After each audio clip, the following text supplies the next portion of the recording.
All right. Hello, my name is Megan. Today I'm going to talk about Freud's defense mechanisms.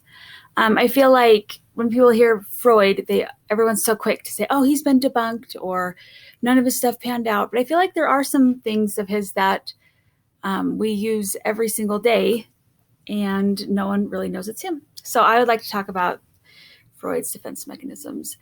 So before I start, I think it is important to talk about this really fast. This is his kind of ideas of consciousness. So there's the superego, the ego, and the id. The id is kind of the primal instinct. The superego is kind of like your best self, your moral self. And then the ego is kind of what will balance the two. And when things are off balance, there'll be ways our ego will try and find ways to balance. So if our little devil and our little angel are fighting, sometimes we'll need to come up with some defense mechanisms to try and keep ourselves feeling safe. So there's a handful of defense mechanisms. I'm going to go over 7 of them today. The first one is repression. And repression is when you want to, sorry, my notes real fast. When you have something that you don't want to have to remember, it's too painful, it's like too traumatic, it's something that your ego says this isn't safe to have, and so it pushes it back into the subconscious.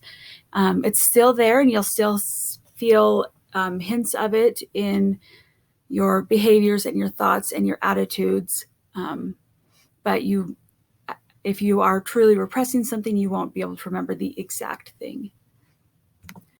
The next is projection. So projection is when you take something about yourself and you push it onto someone else, and then you have feelings towards them because of those projections you put on them, which is actually just you having feelings towards yourself, but you don't want to take that on yourself, so you would push it onto someone else. Displacement. That is when you take something that's happened to you or an emotion that kind of you feel, and instead of giving it to the person or where it came from, giving it back to where it came from, you take it with you and give it to someone else. As example that a lot of people use in this is like a job.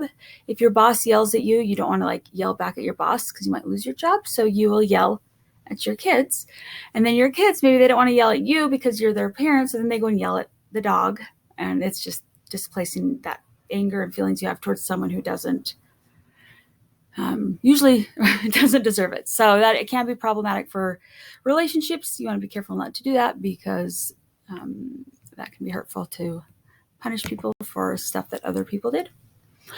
Sublimation. This one is a more productive one. This is where you take those emotions and that energy you have, and instead of like throwing them on someone else, you use them to create, you find ways to release these feelings in kind of more productive or more positive or even maybe more neutral ways.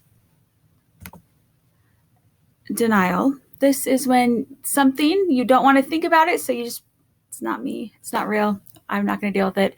And a lot of people who have true denial legitimately feel what they, like if they don't believe that something's happening, they truly believe it's not happening, even though it is, because their ego is so much trying to save them from that it will kind of push it out of their mind so they don't have to believe it. Regression. This one is when something comes to you and you don't handle it as you would in your normal age or stage. Instead, you regress back to a younger stage, maybe, or a younger age. Maybe if there's something that's comforted you when you were little, you'll kind of go back to that comfort. Maybe you'll try and get younger so you don't have to take on the responsibility, or you hope someone will come and save you. But regression is to going back in either kind of like an age or different stages. Last, we have rationalization. And that is when you don't want to feel guilty for something that you've done, said, bought, eaten, and you justify why, it's okay. Or a good example of this is someone who's like in an abusive relationship, rationalizing why it's okay that their partner or whomever it is has been hurtful to them. They are making up justifications to make it make sense in their mind and make it so they don't have to like look at the actual situation or problem. So that is everything. Just enjoyed learning more about defense mechanisms, and I think this is a cool thing that Freud left with us.